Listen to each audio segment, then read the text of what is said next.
Pilipino, kutis nila ay mapuputi. Sila ang mga Teen International Caucasian Boys.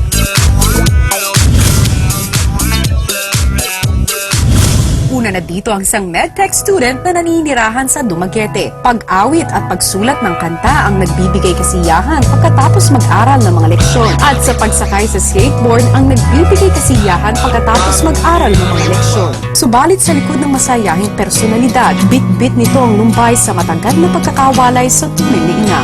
Nang sumama sa ama dito sa Pilipinas at sa 7 taong pananatili sa Pilipinas ay natagpuan ng pamilyang akalay sa panaginip lamang. Siya ang indie singer ng USA, Brett.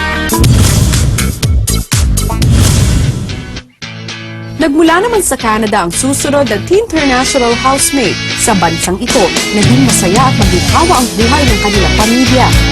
Ngunit sa murang edad, sinubok ang tatag ng kanyang loob nang mamatay sa breast cancer ang kanyang ina. Simula noon, di naging madali sa kanya ang desisyon ng kanyang ama na mag-asawa ng isang Pinay at tuluyang lisanin ang bansang kinalakihan.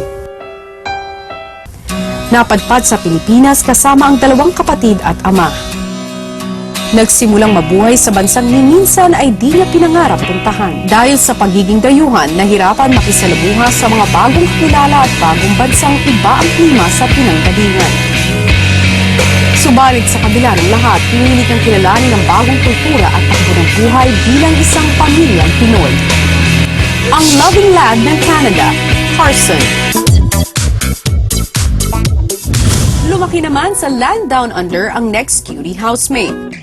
Talented at mahilig sa maraming bagay, marunong maggitara, swimmer, gymnast, triathlete. Pangalawa siya sa bunso kaya't halos lahat ng luho ay nakukuha. Ngunit hindi nag-iisa ang ina sa puso ng ama. Kaya't sa kanilang 7 magkakapatid, hindi lang iisa ang panganay. Kung makakasama niya lang daw ang mga kaibigan sa Australia, ay papayag siyang manatili dito sa Pilipinas. Sa pagpasok ng bahay ni Kuya, ang mga magiging bagong kaibigan kaya ang makakapagpanatili sa kanya dito for good. Ang dashing dude ng Australia, James. Brett, Carson at James, 3 cuties na handang ibahagi ang kanilang mga lahi sa bahay ni Kuya. Yes! Mga kapamilya, let's meet our Teen International housemates, ang indie singer ng USA, Brett! Hi, Brett! Ang loving lad ng Canada, Carson! Let's go, Carson! And ang dashing dude ng Australia, James! Alright! Now, kasama na namin ni Tony ngayon. This is Carson. Hi, Carson. And this must be Brett? Brett. Yes. Come on. Come over here, James. Let's go. All right. Brett is from USA. Carson is from Canada. And of course, let's go. Yes. James from we have Australia. Some foreign visitors na nagwagwapuhan. But let me start with Brett. Brett, yes. You remind me of Justin Bieber with your bangs.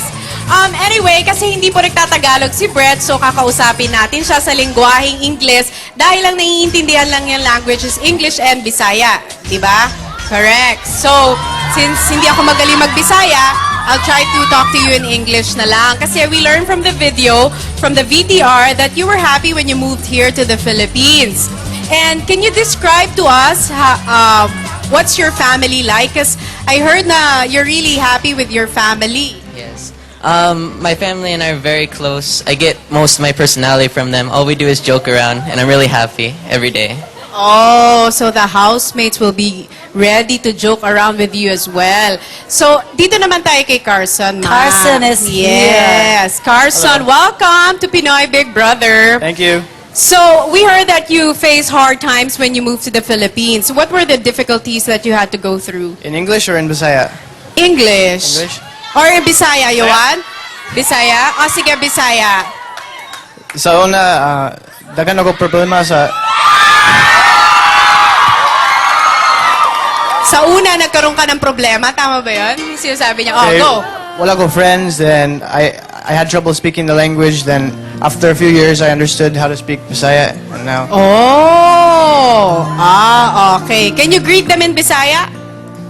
Mayong gabi. Ay! Galing! Oh. Oh, si James din ay bagong salta sa Pilipinas. Okay. Pero ito namang si James, di katulad ni Carlson tsaka ni Brett, nagsasalita na ang Bisaya. Si James talagang pure English lang. Okay, nosebleed kayong lahat dyan, ha? Okay, sa Australia. We learned from the video that you missed your friends back in Australia. What Yes. were the things that you do with your friends in Australia? Mainly go to the beach. Everyone lives around To the beach. Yeah. to the it's the beach. accent. Okay. The Bondi Beach? Yeah, Bondi Beach, Manly Beach. Yeah. Oh, but there's no beach inside the house, eh. But there are a lot There's a of... jacuzzi inside the Yes. house. There's a swimming pool. Okay. All right. Thank you, teen housemates. Marielle, Okay, let's it's go, about boys. time. Follow me. I will lead the way. Let's go, everyone. I hope you guys enjoy your stay at the Big Brother house. And good luck with your tasks. Come on, boys. Ay, wow. Ang taray ko naman ngayong gabi talaga. Bye!